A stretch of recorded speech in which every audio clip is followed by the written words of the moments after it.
Chapitre 5. Esclaves du sultan. Sur le rivage, il y avait d'autres prisonniers, des villageois, des bergers, mais Vanina et Orso ne virent ni leur père, ni leur mère.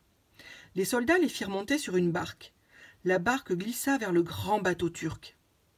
Là, les enfants furent tissés jusqu'au pont. Ensuite, on les poussa vers la cale, un trou sombre, humide, malpropre, malodorant. La cale était pleine de gens qui gémissaient, pleuraient, appelaient à l'aide. On voit les barques et le gros bateau turc au loin. Vanina et Orso se mirent dans un coin, serrés l'un contre l'autre. Ils étaient désespérés. Longtemps encore, des soldats amenèrent des prisonniers.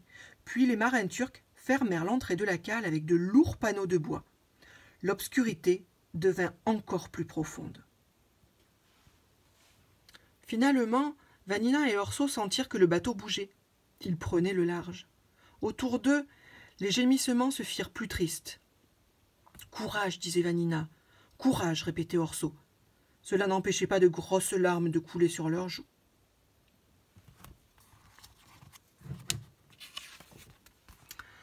La traversée dura plusieurs jours. Les prisonniers restaient sans bouger, abattus par leur malheur, se demandant ce qu'ils allaient devenir. De temps en temps, les marins apportaient à manger et à boire. Vanina et Orso pensaient à leurs parents, à leur cabane, et même à Pascalu, le mulet. « Tu te rappelles, Vanina, comme il me jetait par terre chaque fois que je voulais monter sur son dos ?» Quelquefois, la nuit, une femme se mettait à chanter une vieille berceuse corse. Ils connaissaient bien cette chanson. Leur mère la chantait aussi. Un matin, le bateau s'arrêta.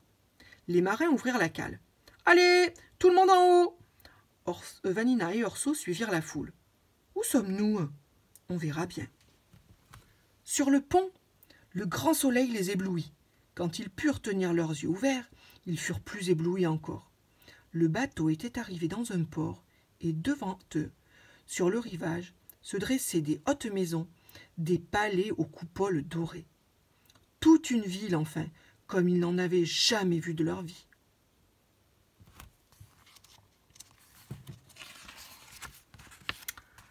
Un officier turc cria « Prisonniers, à partir de cet instant, vous êtes les esclaves du très puissant seigneur, le prince Moulaïd Pacha. » Le très puissant seigneur, le prince Moulaïd Pacha, se tenait assis sur un trône doré, entouré de sa cour.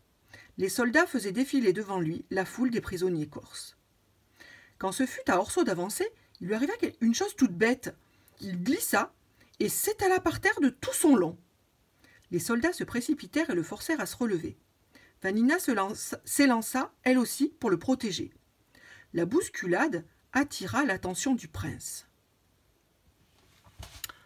Soudain, il se dressa, le visage bouleversé, et il ordonna « Amenez-moi cette petite fille !»